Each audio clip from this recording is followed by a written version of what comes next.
ప్రేమతో మీ మధ్యలోనికి ఆహ్వానించిన దైవజనులు అకులా గారిని బట్టి ప్రభువుని ఎంతగానో స్తుతిస్తూ ఉన్నాను. వారికి నా ప్రత్యేకమైన వందనాలు.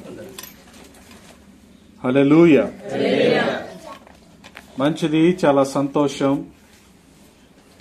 ఈ రాత్రికాల సమయంలో మరి సంఘమంతా కూడా సిద్ధపడి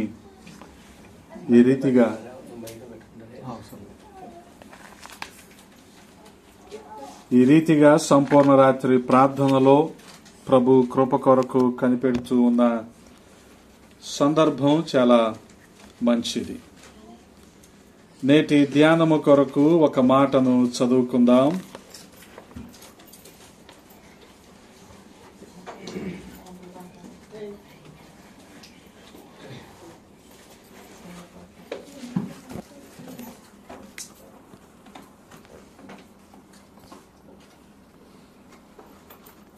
యెషయా గ్రంథము 9వ అధ్యాయము. యెషయా గ్రంథము 9వ అధ్యాయము 6వ వచనాన్ని చదువుతూ ఉన్నాను, గమనించండి. ఏలయనగా మనకు శిశువు పుట్టెను, మనకు కుమారుడు అనుగ్రహింపబడెను, ఆయన భుజము మీద రాజ్యభారముండును. ఆశ్చర్యకరుడు, ఆలోచనకర్త, బలవంతుడైన దేవుడు, నిత్యుడగు తండ్రి, సమాధానకర్తయగు అధిపతి అని అతనికి పేరు పెట్టబడును. ఏలయనగా మనకు శిశువు పుట్టెను. ప్రార్థన. మమ్ముల్ని అతి మిక్కిలిగా ప్రేమించిన మా ప్రియ పరలోకపు తండ్రి, ఈ సమయంలో మరొక్కసారి మీ పాద సన్నిధి చేరటానికి మీరు చూపిన కృపను బట్టి స్తోత్రాలు. మరి గడిచిన మాసాలన్నిటిలో మీరు తోడుగా ఉన్నారు. ఈ 2025వ సంవత్సరము ఆఖరి మాసములోనికి మీరు మమ్మల్ని తోడుకొని వచ్చారు. ఈ సంపూర్ణ రాత్రి ప్రార్థనలో ప్రభా మీరు మాతో ఉన్నారు. పాటల ద్వారా, స్తుతి ఆరాధన ద్వారా మహిమ తెచ్చుకున్నారు. ఈ సమయంలో మీరు మా కోసం ఏర్పాటు చేసిన ఈ లేఖనాన్ని బట్టి స్తుతిస్తూ ఉన్నాం. ఈ లేఖన భాగాలన్నిటినీ మా వినికిడిలో దీవించండి. మా సమయాన్ని దీవెనకరంగా మార్చండి. అల్పుణ్ణైన నన్ను మరుగు చేయండి అయ్యా. మీ ఆత్మచేత నింపి వాడుకొనండి. మీ కృపకు అప్పగించుకుంటూ ఉన్నాం. సహాయము చేయండి. వినగలిగిన చెవిని, గ్రహించే హృదయాన్ని మా అందరికి ఇవ్వండి. ఈ రాత్రికాల సమయంలో పేరు పేరున విశేషముగా ప్రతి ఒక్కరితో ముచ్చటించమని బతిమాలుకుంటూ ఉన్నాం. మా కొరతలు, కొదవులు మీరు ఎరిగి ఉన్నారు తండ్రి. ఆ రీతిగా మాతో మీరు మాట్లాడండి. మమ్మల్ని బలపరచండి. మీ వాక్యము చేత మమ్మల్ని ఆదరించమని బతిమాలుకుంటూ ఉన్నాం. సహాయము చేయండి. సమస్తాన్ని మీ స్వాధీనంలో ఉంచుకోనండి. మైకు వలన, కరెంటు వలన ఎటువంటి అంతరాయము లేకుండా చేయమని బతిమాలుకుంటూ ఉన్నాం. ఎక్కడ అనాలోచనకు, నిద్రమత్తుకు తావు లేకుండా చేయండి అయ్యా. సమస్తాన్ని మీ స్వాధీనానికి అప్పగించుకుంటూ మీకే మహిమలారోపిస్తూ యేసయ్య పరిశుద్ధ నామంలో అడిగి వేడుకుంటున్నాము తండ్రి. ఆమేన్. దేవునికి స్తోత్రం. హల్లెలూయా. ప్రభువునందు ప్రియ సహోదరి సహోదరులారా, మనందరికీ పరిచయం ఉన్న వాక్య భాగమే అయినప్పటికీ కొన్ని విషయాలు ఇందులో పరిగేరుకోవటానికి ప్రయత్నిద్దాం. ముఖ్యంగా క్రిస్మస్ సీజన్ గనుక ప్రభువుని ఆరాధించే విధానంలో ఆయనను గురించిన సంపూర్ణ అవగాహన కలిగి, సంపూర్ణ జ్ఞానము కలిగి మనం ఆయనను ఆరాధించినప్పుడు ఆయన నుంచి మేళ్లు కూడా మనం సంపూర్ణంగానే పొందుకుంటాం. హల్లెలూయా. గమనించండి, ఈ వచనం మనకి పరిచయమే కదా. ఏలయనగా మనకు శిశువు పుట్టెను. హల్లెలూయా. పుట్టెను. ఆఖరి వాక్యములో మనం చూడగలిగితే ఇదే వచనములో నిత్యుడగు తండ్రి, సమాధానకర్తయగు అధిపతి అని అతనికి పేరు పెట్టబడును. హల్లెలూయా. శిశువు పుట్టెను, పేరు పెట్టబడును. బడెను కాదు. గమనించండి, 700 సంవత్సరాలకు గాని యెషయా ప్రవచనము నెరవేరింది. దేవుని ప్రవక్త భవిష్యత్తును చూసి మాట్లాడుతూ ఉన్నాడు. ఆ రీతిగా యెషయా ప్రవక్త యేసుక్రీస్తు ప్రభువు వారి జననానికి ముందే 7 శతాబ్దాల పూర్వమే ఈ మాటను ప్రవచించినట్లుగా మనం చూస్తా ఉన్నాం. ఆయన భుజము మీద రాజ్యభారము ఉండును, ఆయనకు పేరు పెట్టబడును. ఈ రెండు కూడా భవిష్యత్ కాలాన్ని సూచిస్తూ ఉంటే, యెషయా ప్రవచనంలోని ప్రారంభ వాక్యము మాత్రము ఏలయనగా మనకు శిశువు పుట్టెను. హల్లెలూయా. ఈ మాటలను శ్రద్ధగా అర్థం చేసుకోవటానికి ప్రయత్నిద్దాం. యేసుక్రీస్తు ప్రభువు వారి పుట్టుక, ఆ పుట్టుక తరువాత ఆయన పోషించబోయే పాత్ర, ఆయన మీద ఉంటున్న భారము, ఈ విషయాలన్నీ కూడా ఈ ఒక్క వచనంలో మనకి చాలా స్పష్టంగా రాయబడి ఉన్నాయి. అంత మాత్రమే కాదు, ఆ తరువాత 7వ వచనంలో మనం చూడగలిగితే, ఇది మొదలుకొని మితి లేకుండా దానికి వృద్ధియు క్షేమమును కలుగునట్లు నిత్య కాలము దావీదు సింహాసనమును రాజ్యమును నియమించును, న్యాయము వలన నీతి వలనను రాజ్యమును స్థిరపరచును. గమనించండి, అంటే యేసుక్రీస్తు ప్రభువు వారు జన్మిస్తారు. ఆయన పుట్టుక వలన ఆయన చేయబోయే కార్యాలన్నీ కూడా ఈ వచనాల్లో మనం చూస్తా ఉన్నాం. అందుకే గాబ్రియేలు దూత ఎవరంటే సమాచారాన్ని అందించే దూత. రఫాయేలు దూత మనకు స్వస్థతనిచ్చే దూత. అలాగే మికాయేలు దూత మన పక్షంగా పోరాడే దూత. గమనించండి, అంటే కాపుదలను ఇచ్చే దూత. ఈ రీతిగా దేవుడు మన కోసం దేవదూతలను ఏర్పాటు చేశాడు. అందులో ఒకానొక దూత ఎవరు అంటే గాబ్రియేలు దూత. ఈ గాబ్రియేలు దూత పనేంటంటే సమాచారాన్ని ఇవ్వటం, మనకు దేవుని సంగతులను వివరించటం. అందుకనే మరియ దగ్గరికి వెళ్లి గాబ్రియేలు దూత చెప్పిన మాటను మనం చూడగలిగితే, లూకాసు సువార్త 1వ అధ్యాయము 32వ వచనము 33వ వచనంలో ఉన్న వాక్య భాగాన్ని మనం గమనించగలిగితే, ఆయన గొప్పవాడై సర్వోన్నతుని కుమారుడు అనబడును, ప్రభు అయిన దేవుడు ఆయన తండ్రి అయిన దావీదు సింహాసనమును ఆయనకిచ్చును. గమనించండి, నీతి వలన న్యాయము వలన దావీదనే సింహాసనమును ఆయన ఏలతాడు అని యెషయా ప్రవచనము ఏ రీతిగా అయితే ఉందో ఇక్కడ చూడగలిగితే, మరి మరియకు గాబ్రియేలు చెప్పినప్పుడు కూడా అదే యెషయా ప్రవచనాన్ని ప్రస్తావిస్తూ గాబ్రియేలు మాట్లాడుతూ ఉన్నాడు.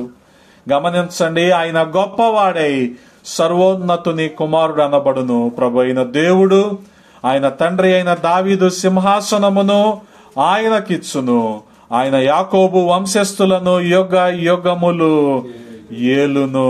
హల్లెలూయా. ఆయన రాజ్యము అంతము లేనిదై ఉండును. గమనించండి, ఆయన రాజ్యము అంతము లేనిదై ఉండును. ఈ విషయాన్నే మనం చూడగలిగితే, మరి 7వ వచనంలో మనం చూస్తున్నాం కదా, ఇది మొదలుకొని మితి లేకుండా, అంతము లేనిదై మితి లేకుండా. గమనించండి, అంటే దానికి పరిమితులు అంటూ ఏమీ లేవు. మనిషి సామర్థ్యాలకు కొన్ని పరిమితులు ఉంటాయి, అవునా కాదా? మనిషి కష్టించి పనిచేసే సమయం ఉంటుందా? దానికి కొన్ని పరిమితులు ఉంటాయి. అందుకనే ప్రభుత్వం వారు 8 గంటలు 9 గంటలు ఇలా రోజులో పని గంటలని లేదా పని వేళలని ఒక పరిమితి ఏర్పాటు చేశారు. అంటే దానికి కొన్ని లిమిట్స్ ఉంటాయి. కానీ ఇక్కడ దేవుని రాజ్యం ఉందో చూడండి, అది మితి లేకుండా, అంతము లేనిదై, లిమిట్లెస్. గమనించాలి. అందుకనే ఆ రీతిగా యెషయా ప్రవచనాన్ని గాబ్రియేలు దూత ప్రస్తావిస్తూ యేసుక్రీస్తు ప్రభు వారి జననాన్ని గురించి ఆయన మాట్లాడుతూ ఉన్నాడు. ఆ రీతిగా చూడగలిగితే 700 సంవత్సరాలకు పూర్వమే యెషయా ప్రవచించిన విషయాలన్నీ కూడా యేసుక్రీస్తు ప్రభు వారి పుట్టుకలో మనకు రుజువు చేయబడ్డాయి. హల్లెలూయా. గమనించండి. అందుకని యేసుక్రీస్తు ప్రభు వారు సంపూర్ణమైన మానవునిగా, సంపూర్ణమైన దేవునిగా, మరి ప్రభువు రాజ్యాన్ని ఆయన స్థాపించటానికి వచ్చాడు అన్న సంగతులు కూడా రుజువు చేయబడ్డాయి. వాస్తవానికి యేసుక్రీస్తు ప్రభు వారి యొక్క జననము చూడగలిగితే లూకాసు సువార్త 2వ అధ్యాయము 14వ వచనంలో దేవదూతలు పాటలు పాడుతూ ఉన్నారుగా. ఏమంటున్నారు? దేవునికి మహిమ, ఆయనకిష్టులైన మనుషులకు భూమి మీద సమాధానము. న్యాయము, సమాధానము లేని రాజ్యాన్ని ఎవరైనా కోరుకోకుండా ఉంటారా? గమనించండి ప్రియ సహోదరి సహోదరులారా, నీతి వలన, న్యాయము వలన ఆయన ఒక రాజ్యాన్ని స్థాపిస్తాడు అని యెషయా ప్రవచిస్తున్నాడు. ఆ రీతిగా మనం చూడగలిగితే వాటి వలన కలిగే సమాధానం, ఆఖరికి రోజున మనిషికి సంతృప్తి లేకపోతే సమాధానం ఉండటం లేదు. మనిషి సంతృప్తి కొరకు ఈ లోకంలో అనేకమైన విధాలుగా ప్రయత్నిస్తూనే ఉన్నాడు. అనేక రకాలైన విధాలుగా, అనేక రీతుల్లో తన అన్వేషణ కొనసాగిస్తూనే ఉన్నాడు. అయినా సరే మనిషికి సంతృప్తి కలగటం లేదు. కారణంగా సమాధానాన్ని మనిషి కోల్పోతూ ఉన్నాడు. కానీ యేసుక్రీస్తు ప్రభు వారు ఈ భూలోకంలో పుట్టిన కారణం ఏంటంటే ఆయనకిష్టులైన మనుషులకు భూమి మీద సమాధానం. ఎవరు ఆయనకు ఇష్టలుగా ఉంటారు, ఎవరు ఆయన చిత్తాన్ని జరిగించుతూ ఉంటారు, ఎవరు ఆయనను సంతోష పెట్టేవారిగా ఉంటారో వారికి భూమి మీద సమాధానం. అందుకనే న్యాయము, సమాధానము లేని రాజ్యాన్ని ఎవరు కూడా ఇష్టపడరు. అందరూ కోరుకునేది న్యాయము, సమాధానమే. హల్లెలూయా. గమనించండి ప్రియ సహోదరి సహోదరులారా, యోహాను సువార్త 17వ అధ్యాయములో కూడా రాయబడి ఉంటుంది కదా. చూడగలిగితే 17వ అధ్యాయము 3వ వచనంలో, అద్వితీయ సత్యదేవుడవైన నిన్నును నీవు పంపిన యేసుక్రీస్తును ఎరుగుటయే నిత్య జీవము. అందుకనే గమనించండి, ఆ సమాధానాన్ని మనం అనుభవించాలంటే ఆయనకిష్టులుగా ఉండాలి. ఆయనకిష్టులుగా ఉండాలంటే ఆయన చిత్తాన్ని మనము నెరవేర్చిన వారంగా ఉండాలి. అంటే ఆయనను సంతోష పెట్టిన వారంగా ఉండాలి. వాస్తవానికి ఈ రోజున మనిషి ప్రయత్నం ఏంటంటే తనను తాను సంతోష పెట్టుకోవటం. తనకు సంతోషం ఎక్కడ దొరుకుతుందో దానికోసం మనిషి పాకులాడుతూ ఉన్నాడు. ఈ రోజున మత్తు పదార్థాల్లో మనిషికి సంతోషం దొరుకుతా ఉంది అని చెప్పి వాటి వెనక పరిగెడుతున్నాడు. జోదంలో మనిషికి సంతోషం దొరుకుతుందని జోదం వెనకాల పరిగెడుతూ ఉన్నాడు. పాపం వెనకాల పరిగెడుతూ ఉన్నాడు. కానీ గమనించండి ప్రియ సహోదరి సహోదరులారా, ప్రభువుని సంతోష పెట్టడం అంటే ఆయన చిత్తాన్ని మనం చేయటం, ఆయన మనస్సు ఎరిగి మనము ప్రవర్తించటం. ఆయన ఏ రీతిగా అయితే ఆలోచిస్తాడో ఆ రీతిగానే మనము కూడా ఆలోచించటం. గమనించండి. అందుకనే దావీదుకు ఇవ్వబడిన ఒక మంచి బిరుదేంటంటే దావీదు నా హృదయానుసారుడు. హల్లెలూయా. అంటే దేవుడు ఏ రీతిగా అయితే ఆలోచిస్తున్నాడో, దేవుని హృదయంలో ఏ భారం అయితే ఉందో, దేవుని హృదయము ఏ రీతిగా అయితే పరితపిస్తుందో దావీదు హృదయం కూడా ఆ రీతిగానే ఉంది. అందుకనే దావీదు నిరంతరం దేవునితో సమాధాన పడటానికి, తన పాపాలన్నిటిని ఒప్పుకొని దేవునితో ఐక్యపరచబడటానికి, దేవునితో సమాధానం కలిగి ఉండటానికే దావీదు ప్రయత్నించాడు. అందుకనే 51వ కీర్తనలో దావీదు దేవునితో చేసుకుంటున్న ఒప్పుకోలు మనం గమనించగలిగితే అక్కడ చాలా స్పష్టంగా రాయబడి ఉంది కదా, నా అపరాధాలు, నా దోషాలు, నా పాపాలు. గమనించండి, అటువంటి మనస్సును దావీదు కలిగి ఉన్నాడు. ఈ రోజున పాపము గురించి పరిశుద్ధాత్ముడు ఒప్పింపజేస్తుంటే మనుషులకు ఎలాగుందో తెలుసా? ఇవి కూడా పాపాలేనా, ఎవరు మాత్రం చేయటం లేదు ఇవి అని తమను తాము సమర్థించుకుంటా ఉన్నారు ఈ రోజున.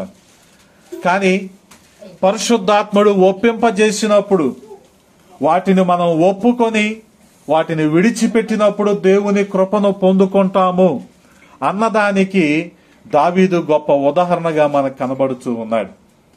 అందుకనే గమనించండి, నాతాను ప్రవక్త వచ్చి చిన్న ఉపమానాన్ని చెప్పి, ఆ మనుష్యుడు నువ్వే అంటే నువ్వు నాకు చెప్పేటంత తోడివా అనే స్థాయిలో దావీదు ఉన్నప్పటికీ తనను తాను తగ్గించుకొని తన పాపాన్ని ఒప్పుకుంటున్నట్లుగా అప్పుడు చేసిన పశ్చాత్తాప ప్రార్థన మనం 51వ కీర్తనలో చూస్తూ ఉంటాం. గమనించండి, అందుకనే నా దోషాలు, నా అపరాధాలు, నా పాపాలు అంటున్నాడు. అందుకే దేవుని హృదయం ఎలాగైతే ఆలోచిస్తుందో దావీదు కూడా అలాగే ఆలోచిస్తున్నాడు. కాబట్టి దావీదు ఎవరు అంటే దేవుని హృదయానుసారుడు, దేవునికి ఇష్టమైన వాడు. అందుకనే గమనించండి, ఆ రీతిగా ప్రతి వ్యక్తి, ప్రతి విశ్వాసి ఉండగలిగినప్పుడు వారు ఈ భూమి మీద ఏమనుభవిస్తారు? సమాధానాన్ని అనుభవిస్తారు. దేవదూతలు పాడుతున్న పాట ఇదే, ఆయనకిష్టులైన మనుషులకు భూమి మీద సమాధానం. అందుకని ఆ రీతిగా ఆయన మనస్సును ఎరిగి మనం ప్రవర్తించాలి. ఆ రీతిగా ఆయనను సంతోషపెట్టాలి. ఆయనను గురించిన సంపూర్ణమైన అవగాహన మనకు ఉండాలి. ఆ ఖచ్చితమైన పరిజ్ఞానం వలన ఖచ్చితంగా ఆయనను మనం సంతోష పెడతాం, ఆయన చిత్తాన్ని చేస్తాం. ఆ రీతిగా ఆ సమాధానాన్ని మనము అనుభవించగలుగుతాం.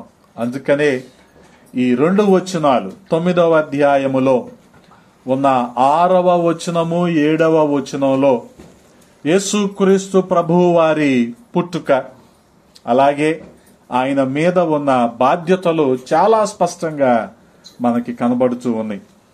గమనించండి, అక్కడ రాయబడి ఉంది కదా, ప్రారంభ వాక్యములో 6వ వచనంలో ఏం రాయబడింది? ఏలయనగా మనకు శిశువు పుట్టెను.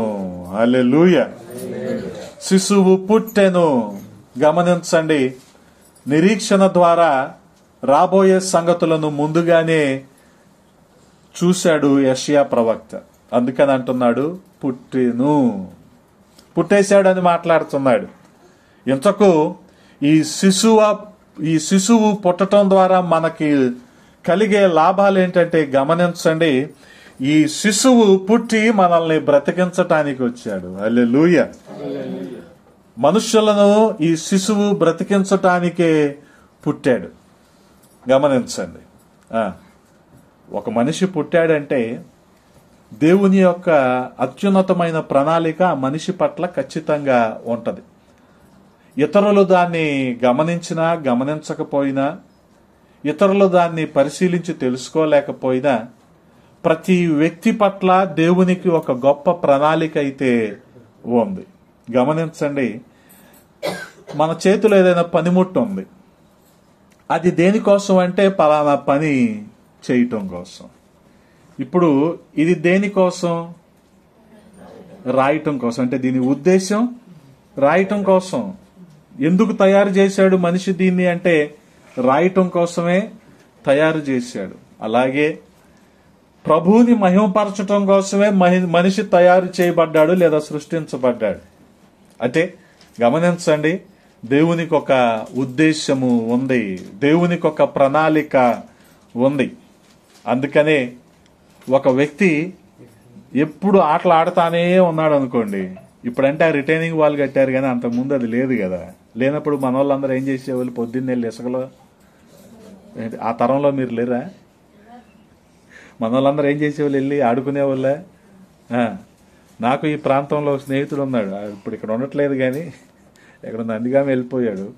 నేను చదువుకునేటప్పుడు అతని దగ్గరికి వచ్చి కాసేపు ఆ ఇసుకలో కూర్చొని నేను కూడా పుస్తకాలు చదువుకుంటూ డిగ్రీలో, ఇప్పుడు కాదు 25 ఏళ్ల క్రితం మాట చెప్తున్నాను నీకు. నేను కూడా ఆ ఇసుకలో కూర్చొని చదువుకుంటా ఉండేవాడిని. నిరంతరం ఆడతానే ఉన్నాడు అనుకోండి ఆ ఇసుకలో, వాళ్ళ తల్లిదండ్రులు ఏమంటారా ఆడిని చూసి? వీడు ఆడటానికే పుట్టాడు అంటారా కదా? ఎంతసేపు తింటానే ఉన్నాడు అనుకోండి, వీడు తినటానికే. మరి ఇప్పుడు యేసుక్రీస్తు ప్రభు వారు దేనికోసం పుట్టారు అంటే మనల్ని బ్రతికించటానికి పుట్టాడు. హల్లెలూయా. అందుకని పౌలు అపోస్తలుడు ఎఫెసీయులకు రాస్తూ అంటాడు 2వ అధ్యాయము 1వ వచనంలో, మీ అపరాధముల చేతను పాపముల చేతను మీరు చచ్చిన వారై ఉండగా ఆయన మిమ్మును క్రీస్తుతో కూడా బ్రతికించెను. హల్లెలూయా. గమనించండి, ఆయన మనల్ని బ్రతికించటానికే ఆయన పుట్టాడు. ఎలయనగా మనకు శిశువు పుట్టెను. ఏంటి ఉపయోగం? మనల్ని బ్రతికించటం కోసం, మనల్ని బ్రతికించటం కోసమే. వాస్తవంగా మనిషి తన అపరాధాల చేత పాపాల చేత చచ్చిన స్థితిలో ఉన్నాడు. గమనించండి, ఏదైనా తోటలో దేవుడు ఆదాము అవ్వలకు ఇచ్చిన ఆజ్ఞ ఏంటంటే, మీకు అన్నిటి మీద అధికారం ఉంది, అనుమతి ఉంది, కానీ మీరు తినకూడదు పలానా పండుని. కానీ వాళ్ళు ఏం చేశారు? ఆ ఆజ్ఞను మీరారు, తిన్నారు. అది తింటే మీరు ఏమైపోతారని దేవుడు చెప్పాడు? అది తిన్నప్పుడు, ఆ తిన్న రోజున మీరు ఖచ్చితంగా చచ్చిపోతారు అన్నాడు. కానీ అపవాది వచ్చి ఏమంటున్నాడు? మీరు చావనే. దేవుడు చెప్పింది ఏంటి? అది తిన్న రోజున మీరు నిజంగా చనిపోతారు. కానీ అపవాది ఏమంటున్నాడు? మీరు చావనే చావరు, కానీ ఏమైపోతారు? మీరు దేవతలు అయిపోతారు.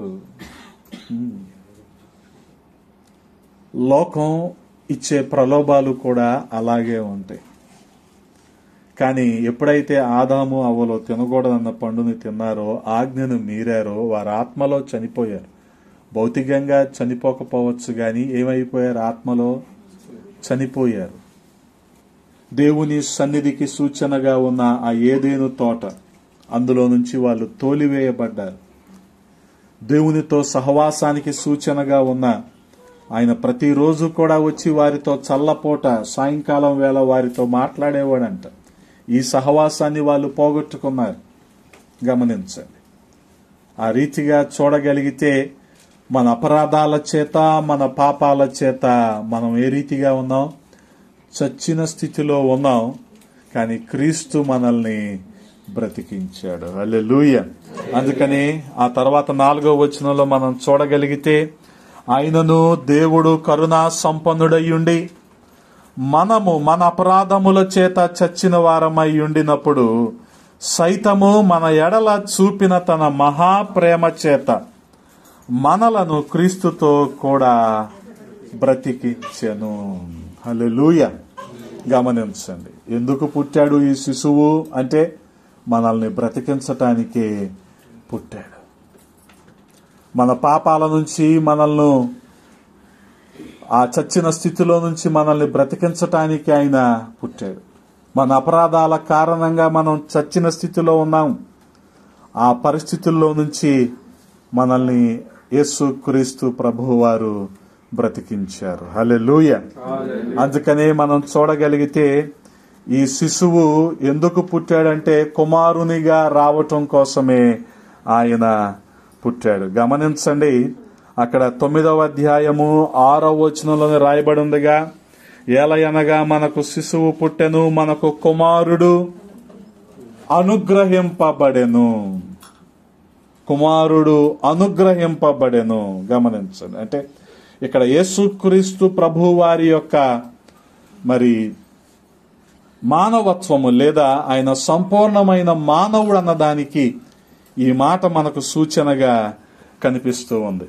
ఆయన బలిష్ఠుడైన దేవుడు, సర్వశక్తిమంతుడైన దేవుడు అయినప్పటికీ ఆయన ఎలాగ పుట్టాడంటే బాలుడిగా ఆయన పుట్టాడు, కుమారునిగా ఆయన పుట్టాడు. గమనించండి, చూడగలిగితే దేవుడు ఈ రీతిగా మనుష్యుడిగా పుట్టడం అనేది ఒక గొప్ప అద్భుతం.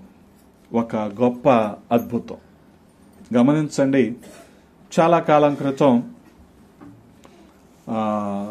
చంద్రుడి మీదకి మనిషి చేసే ప్రయత్నాల్లో చంద్రుడి మీదకి కొంతమంది వ్యోమగాములు వెళ్ళారు, ఆస్ట్రోనాట్స్.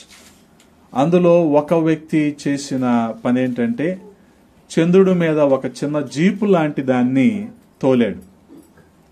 అతన్ని భూమి మీదకి వచ్చాక ఈ మీడియా వారందరూ కూడా అడిగారు, మీరు చంద్రుడి మీద ఈ రకంగా మీరు జీప్ లాంటి దాన్ని తోలారు కదా, నడిపించారు కదా, మీకు ఎలా అనిపించింది అని ఆయన్ను అడిగారు. అడిగితే ఆయన చెప్పిన మాట ఏంటంటే, ఆయన పేరు చార్ల్స్ డ్యూక్. ఆయన చెప్పిన మాట ఏంటంటే, నేను చంద్రుడి మీదకి వెళ్ళటం అనేది పెద్ద గొప్ప ఏం కాదు, కానీ యేసుక్రీస్తు ప్రభువారు మనుష్యుడిగా ఈ లోకంలో జన్మించటమే గొప్ప అద్భుతం అని చెప్పాడు. హల్లెలూయా. గమనించండి, సర్వశక్తిమంతుడైన దేవుడు నీ కోసం నా కోసం పేద నరునిగా జన్మించటం అనేదే గొప్ప అద్భుతం. అందుకే మనం చూడగలిగితే చాలా స్పష్టంగా రాయబడి ఉంటుంది. ఫిలిప్పీలకు రాసిన పత్రిక 2వ అధ్యాయం, ఫిలిప్పీలకు రాసిన పత్రిక 2వ అధ్యాయము 6వ వచనంలో ఈ రీతిగా రాయబడి ఉంది. ఆయన దేవుని స్వరూపము కలిగిన వాడయ్యుండి దేవునితో సమానముగా ఉండుట విడిచిపెట్టకూడని భాగ్యమని ఎంచుకొనలేదు గాని మనుషుల పోలికగా పుట్టి దాసుని స్వరూపము ధరించుకొని తన్ను తానే రుక్తునిగా చేసుకొనెను. గమనించండి, మనుషుని పోలికగా పుట్టి దాసుని స్వరూపాన్ని ధరించుకొని తన్ను తానే ఏం చేసుకున్నాడు? దేవునితో ఉండే భాగ్యము, దాన్ని కూడా ఆయన విడిచిపెట్టేశాడు. గమనించండి, మనుషుల పోలికగా ఆయన పుట్టాడు.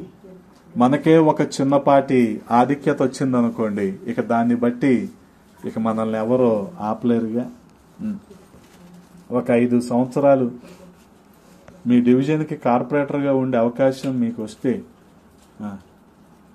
5 సంవత్సరాలతో సరిపెడతారా మనుషులు? ఇంకో 5 సంవత్సరాలు కూడా చెయ్యాలి అనుకుంటారా? జీవితాంతం అలాగే కుడివిస్తే పండగ అన్నట్టు ఇంకా పదవిని చూసుకొని ఇంక జాలి, ఇదే మాకు, నేను కాబట్టి చేస్తున్నాను అనే దూరంలోకి మనిషి వెళ్ళిపోతాడు. కానీ దేవునితో ఉండే భాగ్యాన్ని యేసుక్రీస్తు ప్రభువు వారు విడిచిపెట్టుకొని ఆయన ఏం చేశాడు? పేద నరునిగా నీ కోసం నా కోసం ఆయన వచ్చాడు. హల్లెలూయా. మనుషుల పోలికగా పుట్టి దాసుని స్వరూపమును ధరించుకొని తన్ను తానే రిక్తునిగా చేసుకొనెను. ఆయన ఆకారమందు మనుష్యుడిగా కనబడి మరణము పొందునంతగా, అనగా శిలువ మరణము పొందునంతగా. గమనించండి, ఆయనకిష్టులైన మనుషులకు భూమి మీద ఆయనకిష్టమైనది ఏంటో తెలుసా? మనుషుల నుంచి విధేయత. అందుకని యేసుక్రీస్తు ప్రభు వారిలో విధేయత ఎక్కడ కనపడుతుంది? తండ్రి చిత్తానికి ఆయన తల వంచాడు. ఖచ్చితంగా శిలువ మరణానికి అప్పగించబడతారు అని తెలిసి కూడా ఆయన తండ్రి చిత్తానికి విధేయత చూపించాడు. హల్లెలూయా. శిలువ మరణము పొందునంతగా విధేయత చూపిన వాడై తన్ను తాను తగ్గించుకొనెను. గమనించండి, తన్ను తాను తగ్గించుకొనెను. వాస్తవానికి ఆ ఆధిక్యత ఉన్నప్పటికీ ఆయన దాన్ని వినియోగించుకోవటానికి ఇష్టపడలా. ఆయన శిలువ మీద మరణించటానికి ఆయన ఇష్టపడ్డాడు. కారణం ఏంటంటే దేవుని చిత్తం అది. అనేకులం కూడా క్రిస్మస్ని చాలా గొప్పగా, ఆర్భాటంగా, కాస్త ఖరీదుగా, విలాసంగా చేసుకుంటాం. గుడ్ ఫ్రైడేని చేసుకుంటామా?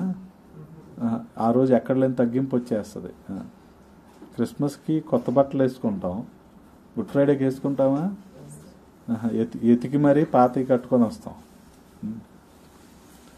కానీ క్రిస్మస్ ఉన్నదే గుడ్ ఫ్రైడే కోసం. ఆయన పుట్టిందే చనిపోవటం కోసం, ఆయన చనిపోయిందే తిరిగి పునరుద్ధానుడు అవటం కోసం. హల్లెలూయా. గుడ్ ఫ్రైడే ఉందే ఈస్టర్ కోసం. ఏం చేయాలి ఈస్టర్ రోజున? బ్రాహ్మణ్ ఒకటి పెట్టుకొని అందరు కలిపి భోజనం చేయాలి, అంతేనా? గమనించండి, ఈ క్రమం అంతటిలో మనకు కనిపించేది ఏంటంటే యేసుక్రీస్తు ప్రభువు వారు తండ్రికి చూపించిన విధేయత. అందుకనే కుమారుడు మనకు అనుగ్రహింపబడెను. హల్లెలూయా, హల్లెలూయా. ఏలయనగా మనకు శిశువు పుట్టెను, మనకు కుమారుడు అనుగ్రహింపబడెను. చూడగలిగితే ప్రియ సహోదరి సహోదరులారా, చాలా స్పష్టంగా యేసుక్రీస్తు ప్రభువు వారు శిశువుగా పుట్టడానికి కలిగిన మరొక కారణం ఏంటంటే ఆయన మన పాపాల నుంచి మనలను విడిపించటానికే ఆయన పుట్టాడు. చనిపోయిన స్థితిలో ఉన్న మనల్ని బ్రతికించటానికి పుట్టాడు ఆయన. కుమారుడిగా ఈ భూమి మీద ఉండటానికి పుట్టాడు ఆయన. అలాగే మన పాపాల నుంచి మనలను విడిపించటానికే పుట్టాడు. హల్లెలూయా. అందుకనే కుమారుడు మనకు అనుగ్రహింపబడెను. గమనించండి, కు మారహ, కు చెడుతనము, మారహ సంహరించటం లేదా చెడుగును అంతమొందించటం. కుమారుడు ఎందుకు పుట్టాడు? మన పాపాన్ని పరిహరించటం కోసమే ఆయన పుట్టాడు. హల్లెలూయా. మనలో ఉన్న చెడుగును తీసేయటానికే ఆయన పుట్టాడు. మన పాపాల నుంచి మనలను విడిపించటానికే, విమోచించటానికే ఆయన పుట్టాడు. గమనించగలిగితే రోమీలకు రాసిన పత్రికలో పౌలపోస్తలుడు అంటాడు కదా, 3వ అధ్యాయం 23వ వచనంలో, ఏ భేదము లేదు, అందరూ కూడా పాపము చేసి దేవుడు అనుగ్రహించే మహిమను పొందలేకపోతున్నారు. ఆ పాపాల నుంచి విడిపించటానికే యేసుక్రీస్తు ప్రభువారు ఈ భూలోకానికి వచ్చారు. హల్లెలూయా. అందుకని ఆ తర్వాత 24వ వచనంలో రాయబడి ఉంది కదా, కాబట్టి నమ్మువారు ఆయన కృపచేతనే క్రీస్తు యేసునందలి విమోచనము ద్వారా ఉచితముగా నీతిమంతులని తీర్చబడుచున్నారు. గమనించండి, కాబట్టి నమ్మువారు ఏమని నమ్మాలి? ఆయన కృపచేతనే క్రీస్తు యేసునందలి విమోచనము ద్వారా ఉచితముగా నీతిమంతులని తీర్చబడుచున్నారు. అందుకని దూత చెప్పిన మాటల్లో మనం జ్ఞాపకం చేసుకోవాల్సిన మరొక మాట ఏంటంటే, లూకాసు సువార్త 2వ అధ్యాయం 11వ వచనంలో రాయబడి ఉంటుంది కదా, దావీదు పట్టణమందు నేడు రక్షకుడు మీ కొరకు. ఇంతకు కుమారుడు దేనికోసం వచ్చాడు? పాపాల నుండి మనలను విడిపించటానికి, మనలను విమోచించటానికే కుమారుడు వచ్చాడు. హల్లెలూయా. అందుకే మనం గమనించగలిగితే ఆ రీతిగా మన పాపాల నుండి మనలను రక్షించటానికి యేసుక్రీస్తు ప్రభువారు ఈ లోకంలో జన్మించాడు. 33.5 సంవత్సరాలు ఆయన మనలాగే మనం ఎటువంటి అవసరతలు కలిగి ఉంటామో ఆయన కూడా అటువంటి అవసరతలు కలిగి కదా. అందుకనే అపవాది ఆయన ఉపవాసం ఉన్నప్పుడు వచ్చి చెప్పిన మాట ఏంటంటే, ఈ రాళ్ళను నువ్వు రొట్టెలుగా చేసుకొని తిను. అంటే ఆయనకి ఆకలి దప్పులు ఉన్నాయి, ఆయనకి ఆకలి ఉంది, ఆయనకి దప్పిక ఉంది, ఆయనకి అవసరతలు ఉన్నాయి. ఆ రీతిగా ఆయన 33.5 సంవత్సరాలు ఈ భూమి మీద బ్రతికి తండ్రి చిత్తాన్ని సంపూర్ణంగా నెరవేర్చి శిలువ మీద మరణించి సమాధి చేయబడి ఆయన 3వ రోజున తిరిగి లేచాడు. హల్లెలూయా. అందుకని ఆయన మన పాపాల నుండి మనలను రక్షించటానికే ఈ లోకంలోనికి వచ్చాడు. అదే రీతిగా మనం చూడగలిగితే ఈ శిశువు ఎందుకు పుట్టాడంటే మనకు సంతోషాన్ని ఇవ్వటానికే పుట్టాడు. హల్లెలూయా. గమనించండి, లూకాసు సువార్త 2వ అధ్యాయము, లూకాసు సువార్త 2వ అధ్యాయము 10వ వచనంలో రాయబడి ఉంది కదా, అయితే ఆ దూత భయపడకుడి, ఇదిగో ప్రజలందరికీ కలుగబోవు మహా సంతోషకరమైన సువర్తమానము నేను మీకు తెలియజేయుచున్నాను. మహా సంతోషకరమైన సువర్తమానము అంటే యేసుక్రీస్తు ప్రభువారు ఈ భూమి మీద జన్మించటానికి మరొక కారణం ఏంటంటే మానవాళిందరికీ కూడా సంతోషాన్ని ఇవ్వటం కోసమే. హల్లెలూయా. గమనించండి, ఎవరైతే యేసుక్రీస్తు ప్రభువునందు విశ్వాసం ఉంచుతారో, విశ్వాసము ద్వారా పాపాల నుండి విడిపించబడి, అందుకనే మనం ఎలాగ రక్షించబడ్డామంటే కృపచేతనే మనము రక్షించబడ్డాం. ఆయన యందు మనం విశ్వాసం ఉంచినప్పుడు మన పాపాల నుండి మనకు విడుదల. గమనించండి, ఆ రీతిగా మన పాపాల నుండి మనము విడుదల పొందుకొని పరలోక సంతోషాన్ని, ఆనందాన్ని మనము పొందుకున్న వాళ్ళం. హల్లెలూయా. ఈ ఆనందాన్ని ఆయన ఇవ్వటం కోసమే ఈ లోకంలో ఆయన శిశువుగా పుట్టాడు. గమనించండి, రక్షణ ఆనందం అనేది అది మాటల్లో చెప్పగలిగేది కాదు. అందుకని పౌలపోస్తలుడు ఏమంటాడంటే, చెప్పన సఖ్యమైన మహిమాయుక్తమైన సంతోషం. అది చెప్పటానికి వీలు పడేది కాదు. గమనించండి, అది చెప్పటానికి వీలు పడేది కాదు. దేవుడు మనకు అందించిన విమోచన లేదా పాపాల మీద విడుదల అటువంటిదన్నమాట. ఆ సంతోషాన్నే మనకివ్వటానికి యేసుక్రీస్తు ప్రభు వారి లోకంలో జన్మించారు. అందుకనే చూడగలిగితే లూకాసు సువార్త 1వ అధ్యాయము 48వ వచనంలో రాయబడి ఉంది కదా,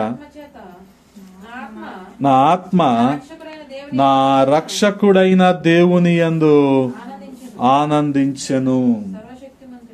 ఆ సంతోషము, ఆ ఆనందము ప్రతి ఒక్కరికి కూడా కలగటానికే యేసుక్రీస్తు ప్రభువు వారు ఈ భూమి మీద జన్మించారు. గమనించండి ప్రియ సహోదరి సహోదరులారా, అనేక సందర్భాలలో చెప్పాను కదా, మనిషి సంతోషం పొందుకోవటానికి ప్రాకులాడుతూ ఉంటాడు. చేయని ప్రయత్నాలు ఉండవు.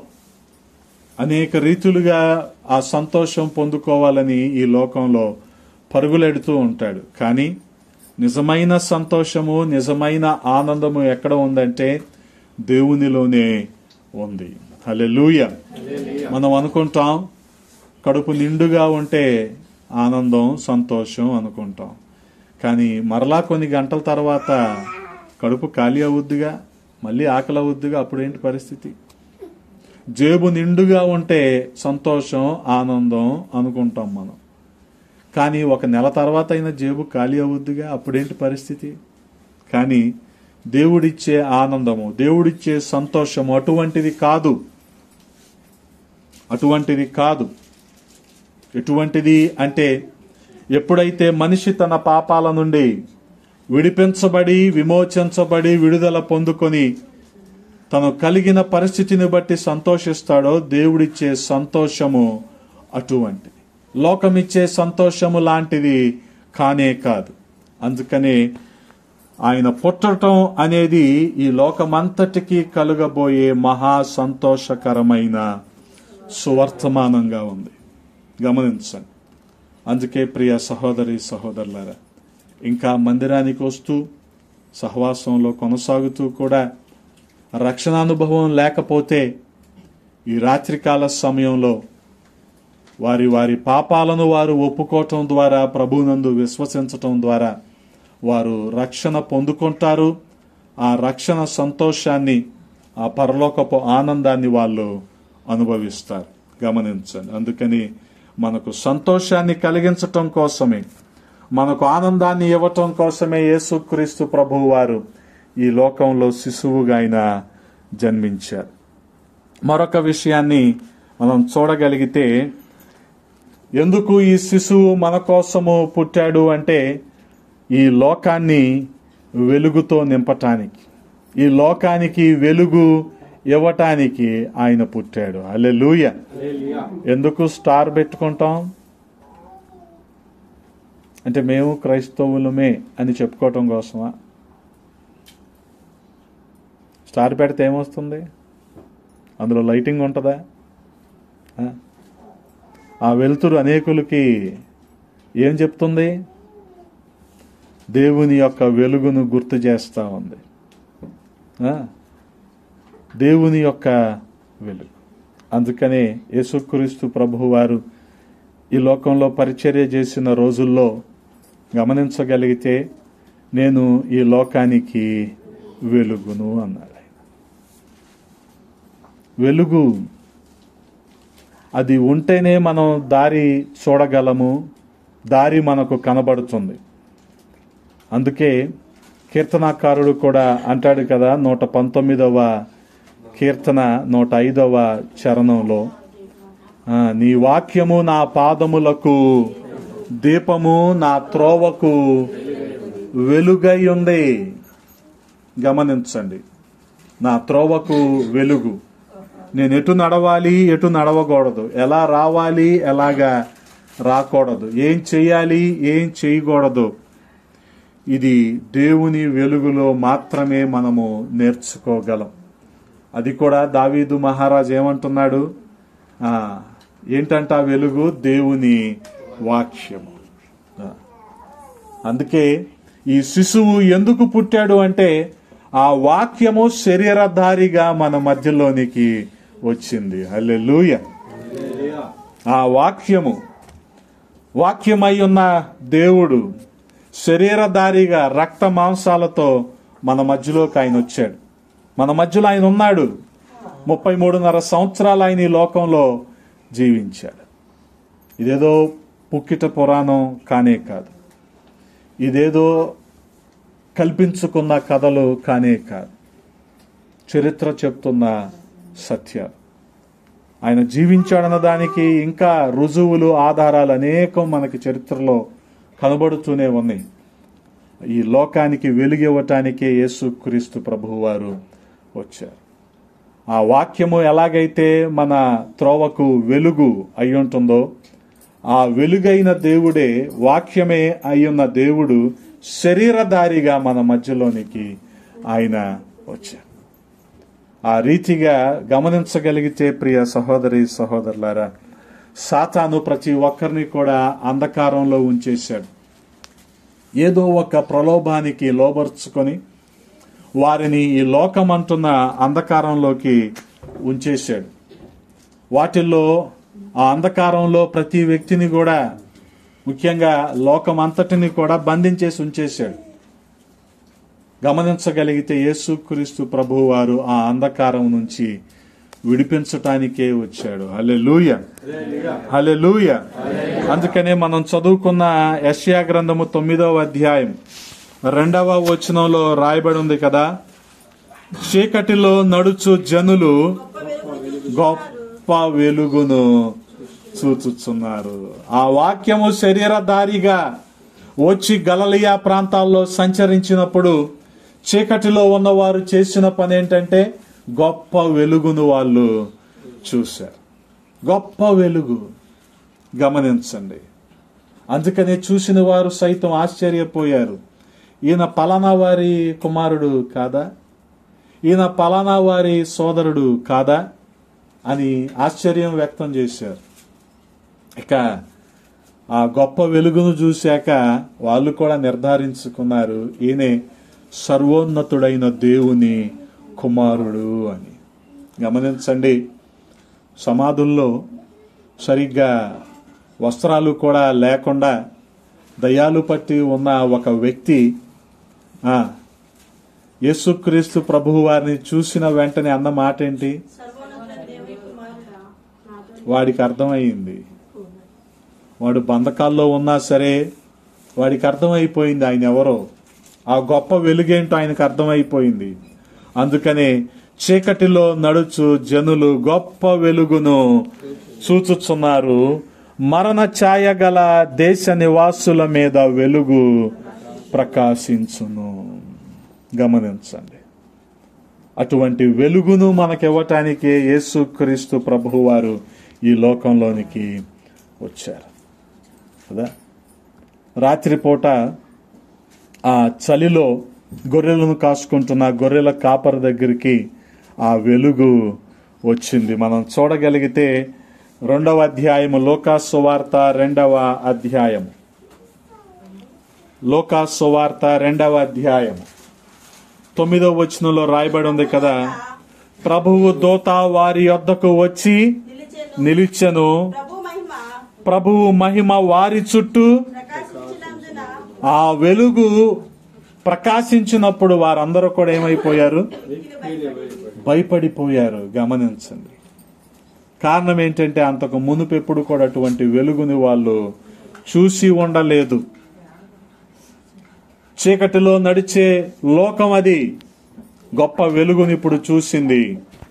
ఆ శిశువు పుట్టుక ద్వారా గొప్ప వెలుగుని లోకం చూసింది. అందుకని ప్రియ సహోదరి సహోదరులారా, యేసుక్రీస్తు ప్రభువు వారి లోకంలో పుట్టిన కారణం ఏంటంటే అపరాధాల చేత పాపాల చేత చచ్చిన మనలను ఆయన బ్రతికించటానికి వచ్చాడు. ఆయన కుమారుడిగా వచ్చాడు. కుమారునిగా వచ్చిన ఆయన చెడుగును సంహరించటానికే, మన పాపాల నుంచి మనలను విడిపించటానికి ఆయన వచ్చాడు.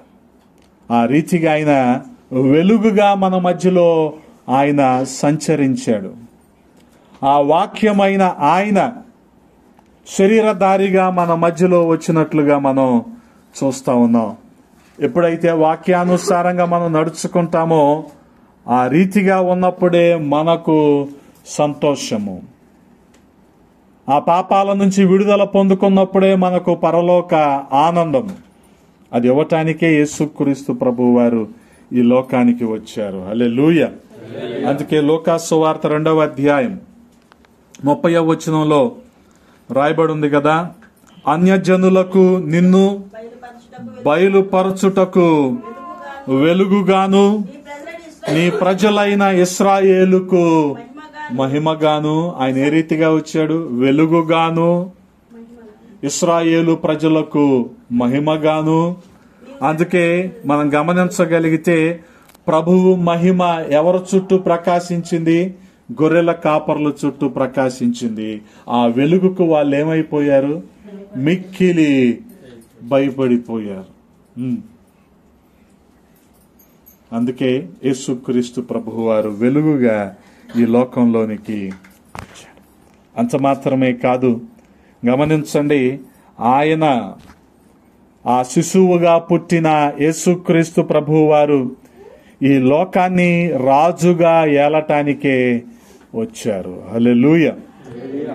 ఆయన సాత్వికుడు, ఆయన దీనుడు, ఆయన చాలా సింపుల్గా, చాలా ఒక సాధారణమైన మనిషిలాగా జీవించాడు అని మనకు తెలుసు. మరి ఆయన రాజ్యాన్ని ఏలటం కోసం ఏంటి అంటే మనకు కాస్త విడ్డూరంగా అనిపించవచ్చు. అందుకే గమనించండి, 9వ అధ్యాయం 6వ వచనంలో మనం చదువుకున్నాం కదా, ఆయన భుజము మీద ఏముంటుందని రాయబడి ఉంది? రాజ్యభారముండును. ఆయన భుజము మీద రాజ్యభారముండును. ఆయన ఏమి యుద్ధాలు చేయలేదే, ఎవరినైనా ఆక్రమించుకొని లేకపోతే ఎవరినైనా జయించి వారి మీద మరి రాజ్యం చేయలేదు ఆయన. మరి రాజ్యభారం ఏంటి? ఆయన ఏమి రాజ్యాలను ఆయన స్థాపించలేదు, ఆయన ఏ మతాన్ని ఆయన స్థాపించలేదు, నిత్య జీవానికి మార్గాన్ని ఆయన బోధించాడు. హల్లెలూయా. మరి ఏంటి ఆ రాజ్యభారము? గమనించండి. అందుకనే మనం ఆ 7వ వచనంలో కూడా చదువుకున్నాం కదా, న్యాయము వలనను నీతి వలనను రాజ్యమును స్థిరపరచుటకు భుజము మీద రాజ్యభారం ఉంది. ఇక్కడేమో నీతి వలన న్యాయము వలన ఆ రాజ్యము స్థిరపరచబడుతుంది. ఆ తర్వాత అతడు సింహాసనాసీనుడై రాజ్య పరిపాలన చేయును.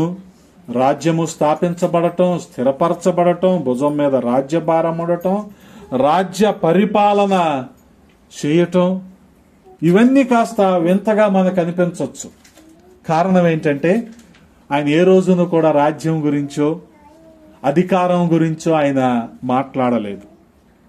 గమనించండి, ఆయన ఎంతసేపు కూడా యేసుక్రీస్తు ప్రభువు వారు పరిచర్య విధానం మనం గమనించగలిగితే ఆయన 3.5 సంవత్సరాలు చేసిన పరిచర్యలో ఎంతకాలం ఆయన 4 గోడల మధ్య ఆయన పరిచర్య చేశాడు, ఎంతకాలము బహిరంగంగా ఆయన పరిచర్య చేశాడు.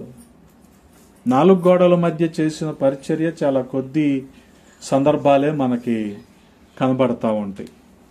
లాజర్ని బ్రతికించిన తర్వాత ఒక సందర్భం, పేతురు అత్తకు జ్వరం వచ్చినప్పుడు అక్కడికి వెళ్ళి స్వస్థపరిచిన సందర్భం, ఇవి 4 గోడల మధ్య మనకు కనబడుతూ ఉంటాయి. కానీ ఆయన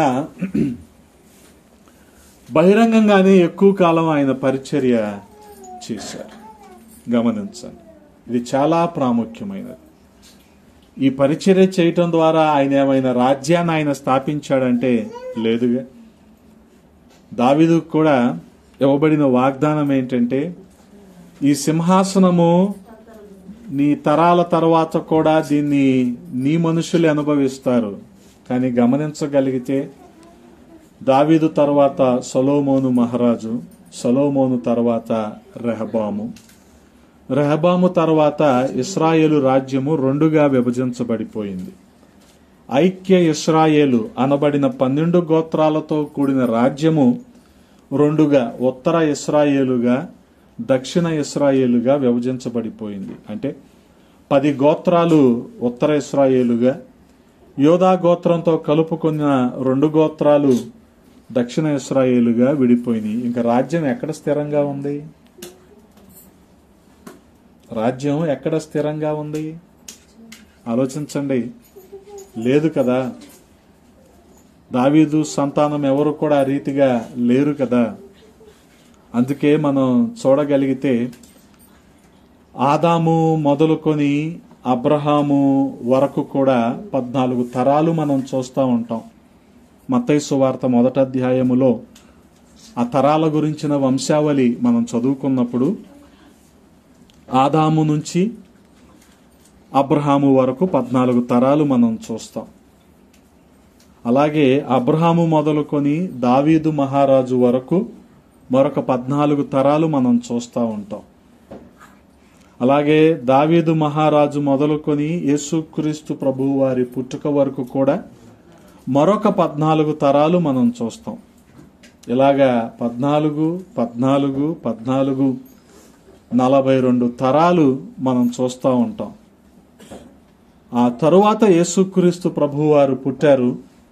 అందుకే ఈ ప్రవచనంలో ఉన్న మాటలు ఆయన జీవితంలో మనం చూడగలిగితే ఆయన ఏదో అధికారముతో కూడిన రాజ్యాన్ని స్థాపించటానికో ఏదో ఒక సామ్రాజ్యాన్ని స్థాపించటానికో ఆయన రాలేదు. గాని ఆయనకిష్టులైన మనుషులకు భూమి మీద సమాధానం, ఆ సమాధాన రాజ్యాన్ని ఆయన ఇవ్వటానికి వచ్చాడు. ఆయన ఎందుకు వచ్చాడంటే దేవుని రాజ్యం అనబడిన సమాధానాన్ని ప్రజల గుండెల్లో స్థాపించటానికి ఆయన వచ్చాడు. హల్లెలూయా. ప్రజల గుండెల్లో ఆయన సమాధాన రాజ్యాన్ని స్థాపించటానికి వచ్చాడు. ఆయన వచ్చిన కారణం అదే. అందుకనే ఆ శిశువు రాజుగా ఏలటానికి వచ్చాడు. మీకా గ్రంథంలో కూడా రాయబడి ఉంటుంది కదా, నా కొరకు 5వ అధ్యాయము 2వ వచనము చదవండి.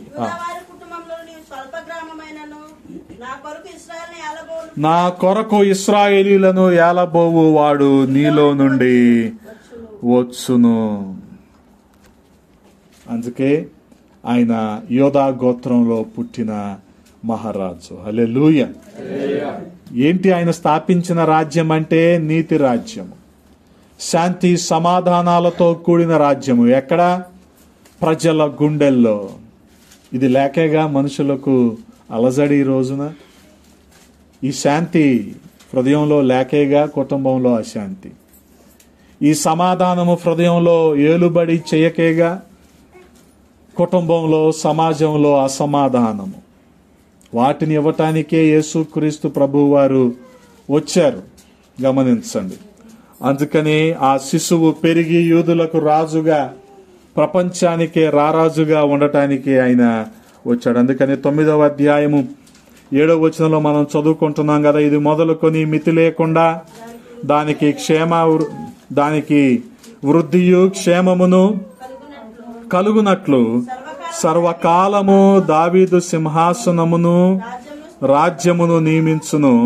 న్యాయము వలనను నీతి వలనను రాజ్యమును స్థిరపరచుటకు అతడు సింహాసనాసీనుడై రాజ్య పరిపాలన చేయును. హల్లెలూయా.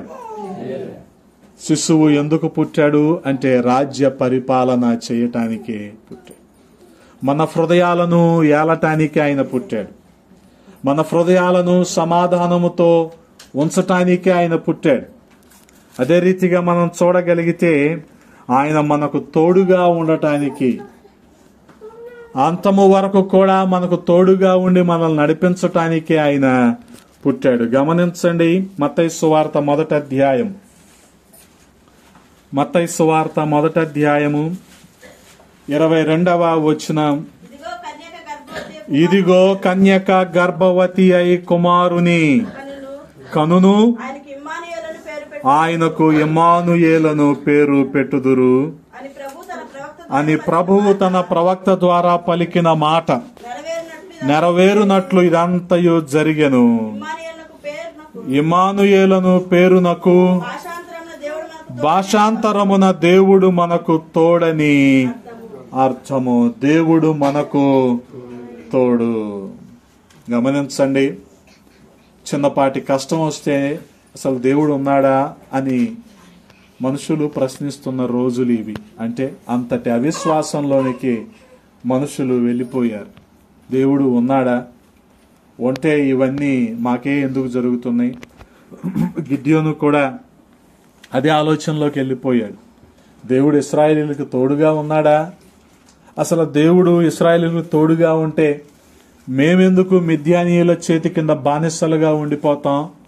మేమెందుకు తప్పించుకొని తిరుగుతూ ఉంటాం? అజ్ఞాతంలోకి ఎందుకు వెళ్ళిపోతాం అని గిద్యోను కూడా మాట్లాడటం మొదలుపెట్టాడు. ఈ రోజున విశ్వాసుల మాటలు కూడా అలాగే ఉంటాయి. ఎలాగుంటాయి?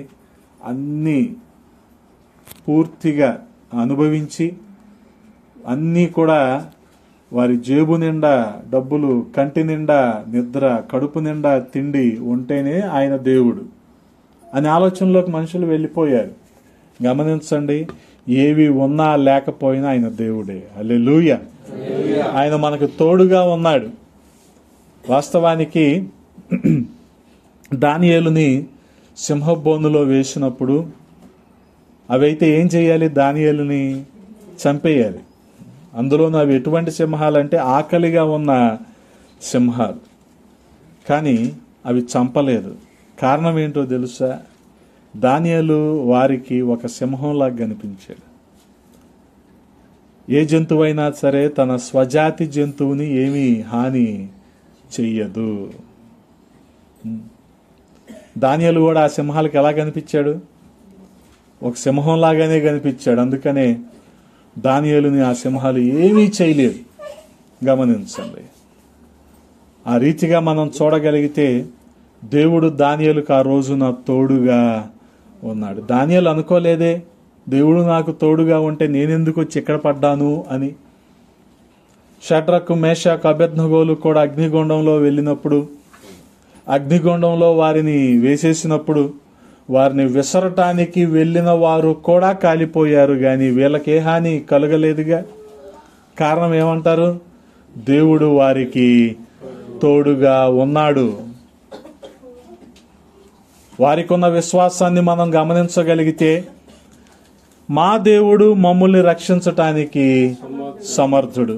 ఒకవేళ రక్షించకపోయినా నువ్వు పెట్టించిన విగ్రహానికి మాత్రం మేము మొక్కం. అది వాళ్ళ విశ్వాసం. ఈ విశ్వాసం మనకుందా ఈ రోజున? కదా.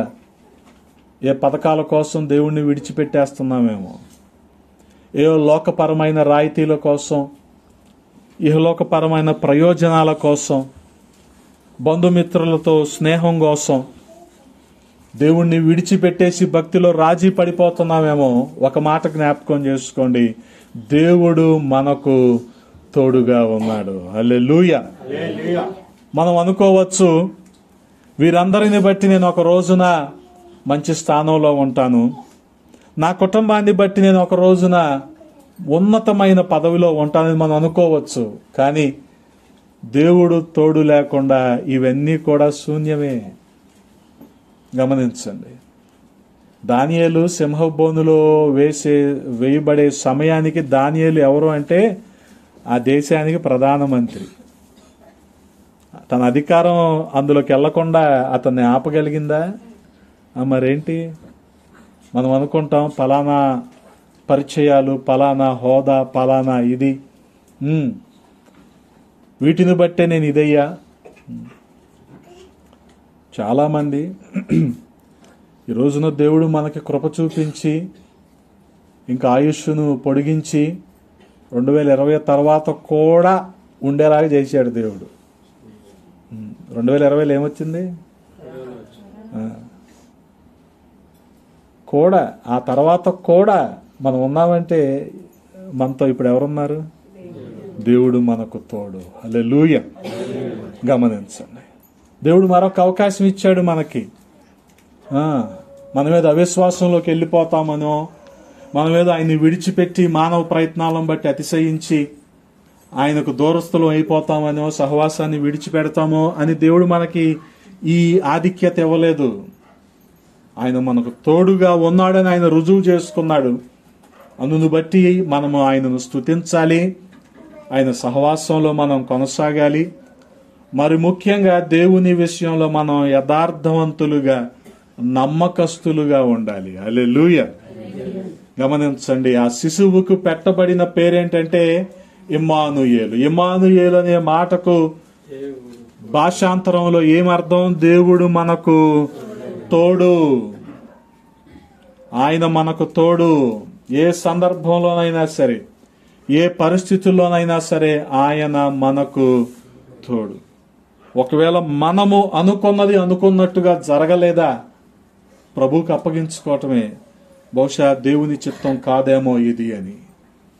అంతేగాని దేవుని సన్నిధికి దూరం అయిపోవటం, దేవునికి దూరం అయిపోవటం ఏమంత క్షేమకరం కాదు నీకు నాకు. అందుకనే ఇమ్మానుయేలు, దేవుడు మనకు తోడు. ప్రతి క్షణం, ప్రతి సందర్భంలో, ప్రతి పరిస్థితుల్లో దేవుడు మనకు తోడు. అందుకే కీర్తనాకారుడు కూడా దేవుణ్ణి తన కాపరిగా పోల్చుకుంటూ ఏమంటున్నాడు 23వ కీర్తనలో? యెహోవా నా కాపరి, నాకు ఆయన నాకు కాపరిగా ఉంటే, ఆయన నాకు తోడుగా ఉంటే ఇక నాకు ఏ కొరత ఉంటుంది ఈ లోకంలో?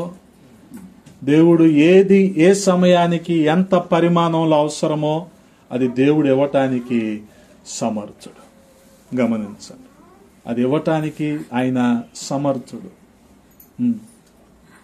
దేవుడు మనకు తోడు అంటే అలాగ ఉంటుంది. అందుకని 2వ చరణంలో రాయబడి ఉంది కదా, శాంతికరమైన జలముల యొద్ద నన్ను నడిపించుచున్నాడు, తన నామమును బట్టి నీతి మార్గములలో నన్ను నడిపించుచున్నాడు. ఆయన మనకు తోడుగా ఉండి మనల్ని నడిపించటానికే ఆయన వచ్చాడు. హల్లెలూయా.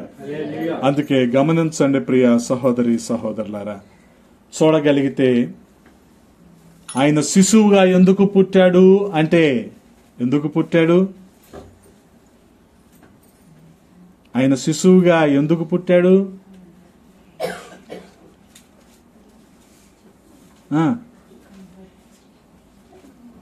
అపరాధాల చేత, పాపాల చేత చచ్చిన మనలను బ్రతికించటానికి ఆయన పుట్టాడు. కుమారునిగా ఆయన వచ్చాడు. పాపాలను పరిహరించటానికి ఆయన పుట్టాడు. మనకు సంతోషాన్ని, సమాధానాన్ని ఇవ్వటానికి ఆయన పుట్టాడు. మనకు వెలుగుగా ఉండటానికే ఆయన పుట్టాడు. మనకు రక్షకుడిగా ఉండటానికి ఆయన పుట్టాడు. మనకు తోడుగా ఉండి మనలను నిరంతరం నడిపించటానికి ఆయన పుట్టాడు. ఈ అనుభవాన్ని మనకు 23వ కీర్తన 2-3 చరణాల్లో కీర్తనాకారుడు అంటున్నాడు కదా, శాంతికరమైన జలముల యొద్ద నన్ను నడిపించుచున్నాడు, తన నామమును బట్టి నీతి మార్గములలో నన్ను నడిపించుచున్నాడు. గమనించండి, ఆ రీతిగా ఏ వ్యక్తి అయితే ప్రభువుకు అప్పగించుకుంటాడో సంపూర్ణమైన అవగాహన కలిగి, దేవుని శక్తియుక్తుల మీద అవగాహన కలిగి, ఆ జ్ఞానాన్ని బట్టి దేవునికి మనల్ని మనం అప్పగించుకుంటామో మన జీవితాలు కూడా దావీదులాగానే ఉంటాయి. ఎటువంటి అనుభవం అంటే అది దేవుడు మాకు తోడుగా ఉన్నాడు అంటానికి. ఆ రీతిగా ప్రతి అవసరతలో ప్రతి సందర్భంలో ఆయన మనల్ని నడిపిస్తాడు అంటానికి. అందుకే ప్రియ సహోదరి సహోదరులారా, ఈ రాత్రికాల సమయంలో ఈ వర్తమానాన్ని వింటున్న ప్రతి విశ్వాసి కూడా జ్ఞాపకం చేసుకోవాల్సింది ఏంటంటే, దేవుడు మన కోసం గొప్ప ప్రణాళికను కలిగి ఉన్నాడు. ఆ ప్రణాళికలో దేవుడు మనల్ని ఉన్నతమైన ఆశీర్వాదాలతో నింపాలని ఆశపడుతూ ఉన్నాడు. ఎప్పుడైతే మనం ఆయనకు విధేయత చూపిస్తామో, విధేయత గురించి చెప్పా కదా ఇందాక, ఏమన్నా మరణమయ్యేంత ఇదిగా సిలువ మరణానికి అప్పగించుకునేంత విధేయత యేసుక్రీస్తు ప్రభు వారి దగ్గర ఉంది కదా. మనీ హోటల్ సెంటర్కి వెళ్ళమంటే ఏదైనా ఉపయోగం ఉంటే వెళ్తాం, అంతేగా. అసలు ఏ ఉపయోగం లేదనుకోండి, వెళ్తామా? అసలు ఏమీ లేదు, వెళ్తామా? ఈ మెట్లకి ఎవడు దిగుతాడని ఆగిపోతాం కదా. సరే, మొత్తానికి ఏదో ఉపయోగం ఉందని వెళ్ళాం, కానీ దాని వెనకే ఏదైనా ఆపద ఉందనుకోండి, తెలిసి వెళ్తామా? ఇప్పుడు ఆయన పుట్టిందే సిలువ మరణం పొందటానికి అని తెలిసి కూడా ఆయన 33.5 సంవత్సరాలు ఆయన బ్రతికాడు. దాని విధేయత కాకపోతే ఏమంటాం మనం? అందుకనే గమనించండి, దేవుని దగ్గర నుంచి ఆశీర్వాదాలు మేలును అనుభవిస్తున్న ప్రతి ఒక్కరం కూడా, ఇంకా వాటిని కోరుకుంటున్న ప్రతి ఒక్కరం కూడా ఆయనకి విధేయత చూపించటం కూడా మనం తెలుసుకోవాలి. ఆ విధేయతను బట్టి దేవుడు అత్యధికమైన మేళ్లతో ఆశీర్వాదాలతో మనల్ని నింపటానికి ఆయన ఇష్టపడుతూ ఉన్నాడు. కాబట్టి ప్రియ సహోదరి సహోదరులారా, ఆయన మనకు తోడుగా ఉండి మనల్ని నడిపించటానికి ఆయన ఇష్టపడుతున్నాడు. ఆ రీతిగా ఆయన చేతులకు అప్పగించుకుందాం, ఆయన నుంచి ఆశీర్వాదాలు మనం పొందుకుందాం. అటువంటి కృపా దేవాది దేవుడు మనందరికీ దయచేయునుగాక. ఆమేన్. తలలు వంచండి, చిన్న ప్రార్థన చేసుకుందాం. విన్న వాక్యాన్ని బట్టి ప్రతి ఒక్కరము కూడా చిన్న ప్రార్థన చేసుకుందాం. యేసుక్రీస్తు ప్రభువారు ఈ లోకంలో పుట్టిన కారణం, ఆయన మనలను బ్రతికించటానికి, మన జీవితాలను వెలుగుతో నింపటానికి, మనకు శాంతి సమాధానాలు ఇవ్వటానికి, మనకు తోడుగా ఉండి అంతము వరకు మనల్ని నడిపించటానికే యేసుక్రీస్తు ప్రభువారు ఈ లోకంలో జన్మించారు. కాబట్టి ప్రియ సహోదరి సహోదరులారా, ఆయన యందు విశ్వాసముంచి మన పాపాలను ఒప్పుకొని మనము రక్షించబడి ఆయనను మాత్రమే సంతోష పెట్టేవారంగా ఉండాలని దేవుడు ఆశపడుతూ ఉన్నాడు. కాబట్టి అటువంటి అనుభవంలో ప్రతి ఒక్కరు ఉండాలని అది దేవుని చిత్తమై ఉన్నది. కాబట్టి చిన్న ప్రార్థన చేసుకుందాం ఈ రాత్రికాల సమయంలో. నీ పరిస్థితులు ఏమైనా సరే సహోదరుడా సహోదరి, నీ స్థితిగతులు ఏమైనా సరే దేవుడు నీకు తోడుగా ఉన్నాడు. ఆ రోజున అరణ్యంలో ఇశ్రాయేలుతో తోడుగున్న అదే దేవుడు ఈ రోజున కూడా నీ జీవిత యాత్రలో ఆయన తోడుగా ఉన్నాడు. ఆ రోజున యోసేపు మరియలతో తోడుగా ఉన్న దేవుడు ఈ రోజు మనతో నుండి మనకు కాపుదలనిస్తూ ఉన్నాడు. ఆ రోజున దానియేలుకు సింహపు బోనులో తోడుగా ఉన్న దేవుడు ఈ రోజున నిన్ను నన్ను అపవాది నుంచి విడిపించటానికి సిద్ధంగా ఉన్నాడు. ప్రియ సహోదరుడా, సహోదరి, సమస్యల ప్రభువుకి అప్పగించేద్దాం. ఇరుకుల, ఇబ్బందుల ప్రభువుకి అప్పగించేద్దాం. విశ్వాసముతో వాటిని ఎదుర్కొందాం. గొప్ప మేళ్లను మన జీవితంలో చూద్దాం. అనేకులకు ఆశీర్వాదకరంగా మారదాం. చిన్న ప్రార్థన చేసుకుందాం. పరిశుద్ధుడా, ప్రేమ కలిగిన తండ్రి, ఈ రాత్రికాల సమయంలో కొద్ది మాటలు ధ్యానించటానికి నాయనా మీరు కృపనిచ్చారు. స్తోత్రాలు రాజా. మీరు ఈ లోకంలో శిశువుగా జన్మించి అనేకమైన మేళ్లను మాకు ఇచ్చారు తండ్రి. వాటిని మేము తలపోసుకుంటూ మా జీవితాంతము వరకు కూడా మీ తోడులో మేము నడుస్తూ రాజా అనేకులకు ఆశీర్వాదకరంగా మమ్మల్ని చేయమని బతిమాలుకుంటూ ఉన్నాం. విన్న మాటలు మా హృదయంలో భద్రపరచండి. నీరు కట్టి ఫలింపచేయండి నాయనా. మీ దాసులు అకులా గారు చేస్తున్న పరిచర్యను మీరు దీవించి ఆశీర్వదించండి. ఈ ప్రాంతంలో అనేకులు పట్టబడులాగున సహాయము చేయండి. ఇంకను విగ్రహారాధికులు, నిన్ను అంటే అంగీకరించని వారు అనేకులు ఉన్నారు ప్రభువా. వారందరూ మారు మనస్సు పొంది రక్షించబడటానికి మార్గాలు సరళము చేయండి. మీ కృపకు అప్పగించుకుంటూ ఉన్నాం. ప్రతి అవసరతను తీర్చండి. కూడి ఉన్న ప్రతి వ్యక్తిని నాయనా మీ హస్తాలకు అప్పగిస్తూ ఉన్నాం. వీరందరి వ్యవసాయములో, వ్యాపారాల్లో, ఉద్యోగాల్లో మీరు తోడుగా ఉండండి. వారి అవసరతలను తీర్చండి నాయనా. అనారోగ్యంతో ఉన్న వారిని స్వస్థపరచండి రాజా. మీ గాయపడిన హస్తంతో మీరు ముట్టుకోండి. అలాగే ఆర్థిక బాధలున్న వారికి విడుదలనివ్వండి. సమృద్ధితో ఆ కుటుంబాలను నింపండి తండ్రి. ఏ కొరత లేకుండా చేయమని బతిమాలుకుంటూ ఉన్నాం. కుటుంబ సమస్యల్లో నలిగిపోతున్న వారికి నాయన సమాధానాన్ని ఇవ్వండి. కుటుంబాల్లో నెమ్మదినివ్వమని బతిమాలుకుంటూ ఉన్నాం. చిన్నబిడ్డల ఆటపాటల్లో, చదువులో తోడుగా ఉండండి. యవనస్తుల ఉన్నతమైన విద్యలో, వారి ఉద్యోగ ప్రయత్నాల్లో సహాయము చేయండి. బిడ్డలను ప్రయోజకులుగా చేయమని బతిమాలుకుంటూ ఉన్నాం. పరిచర్య అవసరతలు మీరు ఎరిగి ఉన్నారు. మీ నామంలో తీర్చండి, సహాయము చేయండి. మీ చిత్తమైతే, మీరు అక్కడ ఆలస్యమైతే మరొక పర్యాయం ఈ రీతిగా మేము కూడుకునే భాగ్యాన్ని దయచేయమని యేసయ్య నామంలో అడిగి వేడుకుంటున్నాము తండ్రి. ఆమేన్. ఆమేన్.